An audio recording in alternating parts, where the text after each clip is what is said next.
उठाकर नई द्वारिका भी रातों रात बना सकते हैं।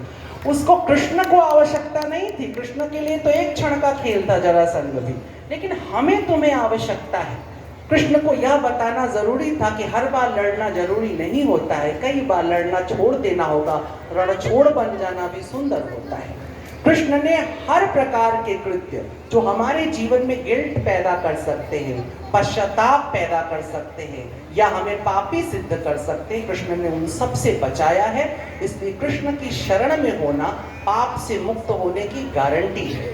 तो यदि आप भागवत सच में सुन रहे थे, सच में इनमें से जो सुन रहा था, उसके साथ मैं ये घोषणा कर सकता हूँ कि 7 दिन की कथा के बाद अब उसके अंतर मन में वो पापी तो नहीं रह गया होगा, लेकिन अब कल उसे पापी रहना है या नहीं रहना है, उसके लिए कृष्ण के उन सभी आचरणों को और उन सारे उपदेशों को भी ग्रहण करना पड़ेगा। आप सब बहुत सौभाग्यशाली हैं, गोयल परिवार बहुत ही सौभाग्यशाली है जिसने इतना बड़ा यज्ञ आयोजित करने में सत्यदेव जी महाराज जी की मदद की। सत्यदेव जी महाराज अपने आप में रास्ते के पथिक हैं आध्यात्मिक यात्रा के, बहुत कुछ सीखेंगे, जानेंगे, समझेंगे, लेकिन एक चीज में जो निष्णात हैं वो है इनकी गुरु भक्ति, और न केवल गुरु भक्ति बल्कि सभी लोगों के प्रति कोमलता। अपने यहाँ काम करने वालों को भी, इनके यहाँ जो एक माता जी काम करती मुझे बता रही थी कि मुझे पकड़ पकड़ करके ले आता है, मैं कहीं चला जाऊँ तो मुझे कहते हैं आप अमीर हैं, आपको 1 रुपया नहीं दूंगा, मैं मेरा सारा धन निर्धनों के लिए। तो मुझे लगता है संतों को ऐसा ही होना चाहिए, उनका धन, उनकी संपत्ति उनके लिए होनी चाहिए जिन्हें उनकी आवश्यकता है। तो मैं आपको भी प्रणाम करता हूँ, और आपकी गुरु माता, उनका कहना ही क्या है, वो अपने आप में अवतार हैं, विलक्षण हैं, जिसने अपने जीवन की में 1 शताब्दी से ऊपर का समय देखा हो, और इतने वर्ष की अवस्था में भी मैंने 80-70 साल के बुजुर्ग के भी अगर कभी कार्यक्रम में मैं गया हूँ, 2 शब्द उसके विषय में बोला जाए तो फूट फूट के रोने लगता है, क्योंकि उसका हृदय इस बात से जुड़ता है कि मैं कभी ऐसा था, कोई जमाना था कि मैं वैसा। इनकी गुरु जी की इतनी प्रशंसा हुई, इतना कुछ, लेकिन चेहरे पर केवल उपदेश था और हास्य था, कोई आंसू नहीं थे। तो एक जो वैरागी तपस्वी होता है वो ऐसा निर्ममो भव, भगवान ने कहा है कि भक्त को निर्मम होना चाहिए, उसके अंदर ममत्व नहीं होना चाहिए, कैसा जुड़ाव नहीं होना चाहिए। तो साक्षात प्रतिमा है वैराग्य की इनकी गुरुजी, आप सबके गुरुजी, उनकी सेवा आप सब करें।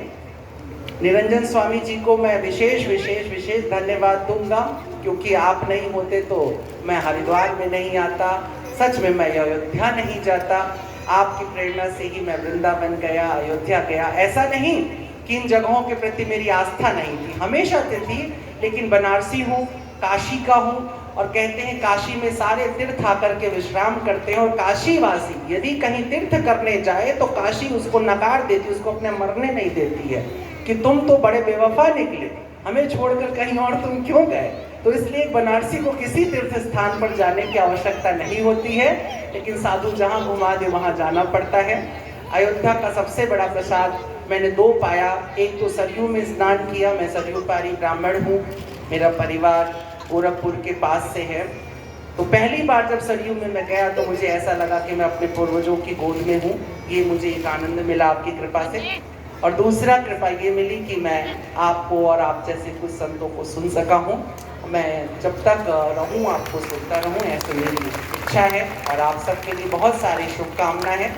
बस गोपी प्रसंग और रुक्मिणी का प्रसंग ये सब सुनते मुझे शेर गालिब का याद आ रहा था, जो भक्त के लिए बड़ा जरूरी है कि इश्क मुझको नहीं वहशत ही सही। वहशत माने पागलपन, इश्क माने प्रेम। इश्क मुझको नहीं वहशत ही सही, मेरी वहशत तेरी शोहरत ही सही, मेरी वहशत तेरी शोहरत ही सही। हम भी तस्लीम की खू डालेंगे। तस्लीम माने स्वीकार करने की, खू माने आदत। हम सब कुछ स्वीकार करने की आदत डालेंगे, चाहे कुछ हो जाए। हम भी तस्लीम की खू डालेंगे, बेनियाजी तेरी आदत ही सही। तो अगर ईश्वर आपके ऊपर दुख भी बरसा रहा है तो भी आप कुंती की तरह कहीं और विपत्ति दो और विपत्ति दो। ईश्वर यदि आपको नजर नहीं आ रहा है तो गोपियों की तरह रोते रहो, आ जाओ आ जाओ, ईश्वर आपके पास आएगा। कथाओं का श्रवण करते रहिए। और महाराज जी ने जिस महायज्ञ की बात की है, मैं चाहूँगा आप सब अपने सौभाग्य को सराहें कि आपको इतना बड़ा आमंत्रण मिला है, आप सब अयोध्या पहुँचें और भारत के इतने बड़े गर्व की, इतने बड़े प्रतिष्ठा की और इतने बड़ी प्रतीक्षा की, या तो गोपियों ने प्रतीक्षा की या हम लोगों ने रामलला की प्रतीक्षा की है, उस मंदिर की प्रतिष्ठा होने जा रही है। परमात्मा उस मंदिर में प्रवेश करने जा रहा है। मैं आप सबका आह्वान करूंगा कि आप सब अयोध्या पहुंचिएगा, सब उसमें शामिल होइएगा। ये देश सुखी रहे, आप सब सुखी रहें, आप सुखी रहें। धन्यवाद।